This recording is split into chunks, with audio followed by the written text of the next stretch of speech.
Alright. Oh my god, I've been talking way too much. Now I'm like all frothy at the mouth, you know. So, it's Yoletta still, and we are actually on the last video of our 3 video uh, mesh of religions and traumas. Not really religions, but religion and trauma. We are on the section of religion and ritual religious trauma and trauma disorders. It's like it's a 3 section in itself. So we talked about how to deal with people who are not your religion, who are forcing their religion on you, and you just kind of deal with it. You know, there's not a whole lot that you can do unless you're like completely able to talk about whatever it is you want to talk about. A lot of times that's not the case because a lot of people who deal with this are people who work in customer service like us and just have to just deal with it because, you know, if you don't, you're going to get fired because you're not Christian. So, and then the second one was about how religion tends to shift you in 2 different directions when you experience trauma. Just regular trauma. Yeah, I mean, there's no regular trauma, but like not extensive consecutive traumatic experiences one on one that definitely change who you are as a person before you're even a person.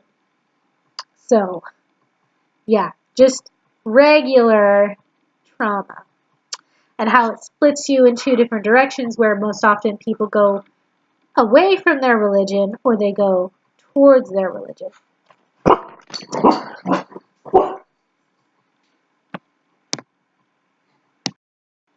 Okay, sorry, I had to pause it because the puppies were barking. But, yeah, first video, how to deal with people. Second video, religion and just regular trauma. And third video is religion and ritual abuse trauma. So, in case you want to know, ritual abuse is, I categorize it as 2 different things mushed together. There's religious abuse, and then there's ritual abuse. Ritual abuse is when you have when somebody who's experiencing abuse is experiencing it for a ritual. It's ritualistic. It's always the same. It's always something that happens at the same time, same day, same thing, something along those lines. Whereas religious abuse is abuse that is caused by people who are devout in a religion. They're like satanic ritual abuse, Christian ritual abuse. Religious abuse can involve any faith whatsoever, and it can affect anyone. Most of you guys probably recognize like religious abuse as satanic ritual abuse, which is religious abuse, but it's also ritual abuse because they are doing it as a ritual. They're doing it at the same time, same place, you know, that sort of stuff on a cycle sort of thing. But they're also using their religious basis to perform this ritual abuse. So, but like Christian ritual abuse, Masonic Lodge ritual abuse, which is Christian ritual abuse, Catholic, Muslim, any faith can perform religious and ritual abuse. So I just kind of mush them together and like it's the same to me. So for a lot of people who experience religious ritual abuse, they deal with a lot of turmoil, like inner turmoil when it comes to their faith, especially if they develop mental illness or mental disorders due to that abuse. So, for instance, a person who has DID, like us, and has also experienced ritual abuse, religious ritual abuse, like us, have a really hard time coming to terms with not only that ritual abuse, but the religion that it was performed for, like the god or goddess that it was performed for. A lot of people feel like they should be this, but they can't because it hurts to be that thing. And so they push away, but they also feel very forced to go towards it at the same time. And it can be extremely stressful for a lot of people. When it comes to systems, ritual abuse and religious ritual abuse can cause altars that are very specific faiths, or they're even programmed to perform abuse, or to feel a certain way towards a god or goddess, or the chosen deity of the religion that the ritual abuse stemmed from. So that's basically what I am trying to talk about today on this particular video, because I know from experience that it sucks. It's really, it's unpleasant, especially when you have like half of that is your life. Half of your life is religious ritual abuse, and you don't know how to deal with it, and you feel like you should. You feel like you should go towards whoever it is you're supposed to go towards, or whoever everybody else tells you to go towards. And so you're sort of at a loss. And I'm here to talk about how we deal with it. So, like I said, our first two videos were about how trauma can affect your religion and how people can affect your religion. Particularly, the first one was how to deal with people who affect your religion. This one is a mix of all of those, because we're talking about not just regular trauma, we're talking about religious trauma, which is in and of itself an entire category on its own, which I guess we'll probably talk about it later, but for now we're just going to go with this. But religious trauma, it leaves you with a sense of you don't have a choice. It gives you this sort of idea that you were made for this particular thing to happen to you, because people told you and forced you to do things for a deity that they forced you to believe in. And then they programmed you to do certain things for them, for this deity that they believe in and forced you to believe in. But you dissociated and forgot all of it, or repressed all of it, more like. And now you're an adult, and you may or may not remember little tidbits of this ritual abuse or religious abuse, and you're like, why do I feel so unpleasant when I go to church, or when I go to a monastery or whatever? You don't know how to deal with it, because not only do you not really remember it, but when you do, it's really unpleasant. And even when you don't, it's still unpleasant. You just have this vibe of like, no. But then everybody else around you is like, yes.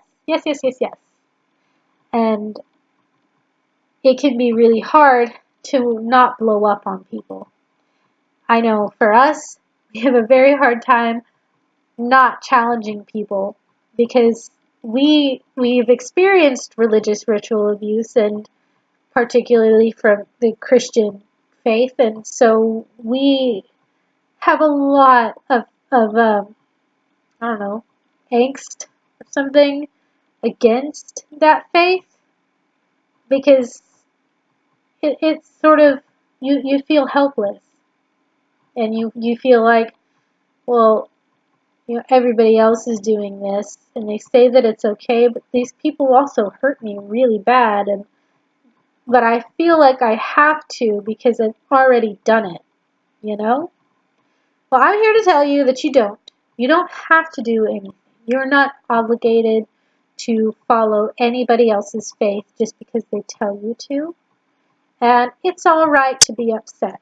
And it's okay to hate the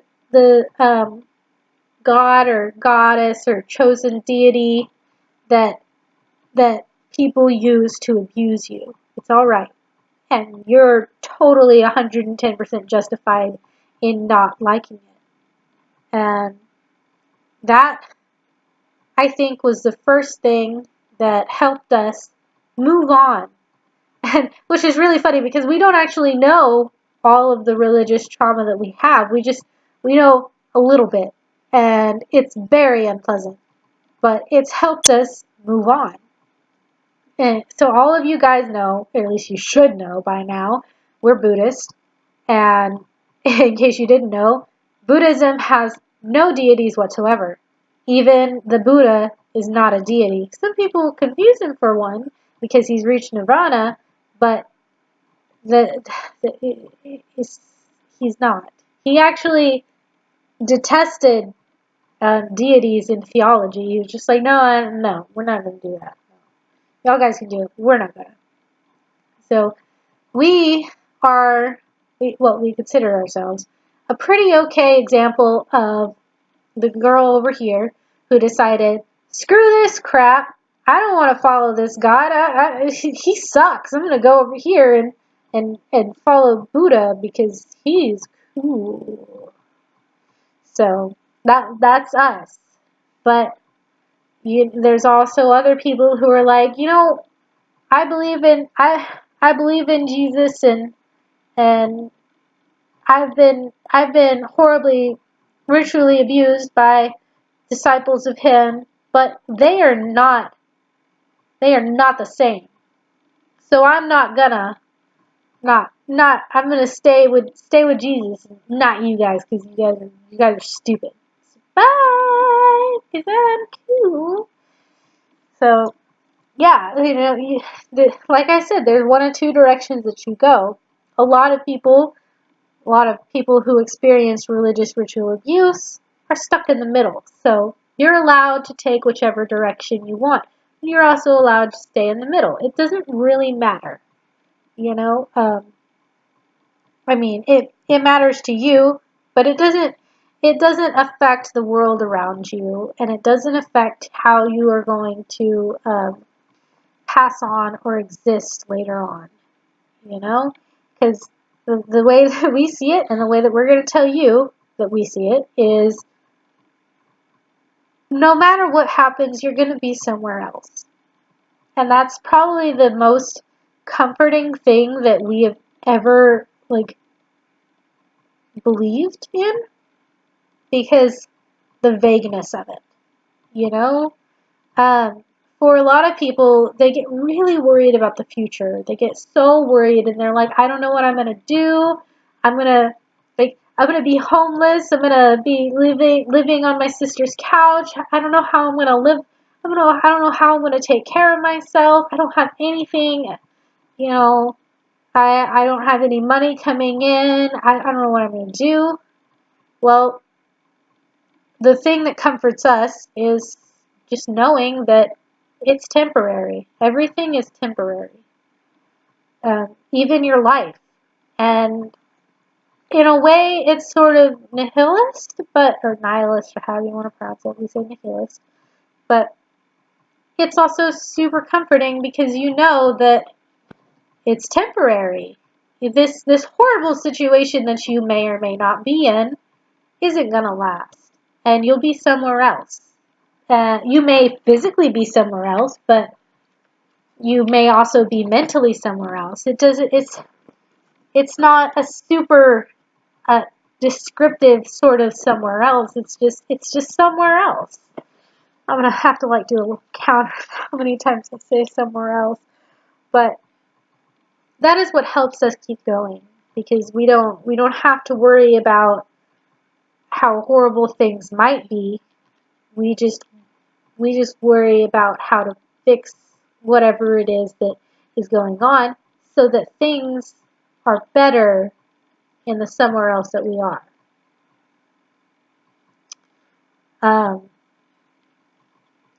Another thing that I want to talk about is when it comes to altars and people who have dissociative identity disorder and have religious ritual abuse, a lot of times you come across altars that follow the religion that you may have been abused under.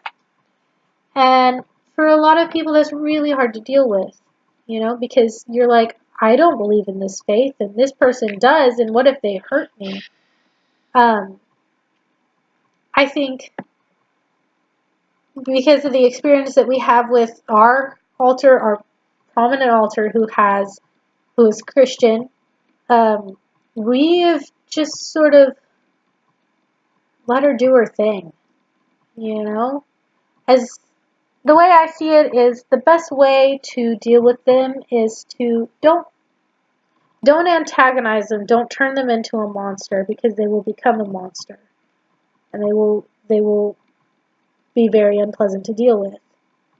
Let them believe what they believe, but make sure that they don't harm you. If they are in an altar who is the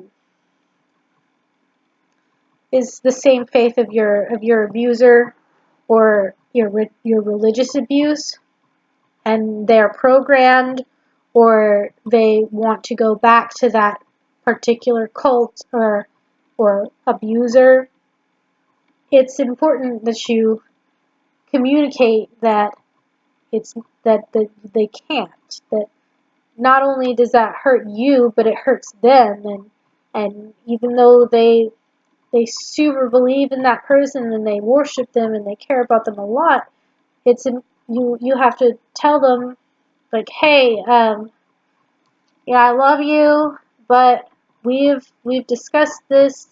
This person is not the same. They're not a true disciple. They're not like you.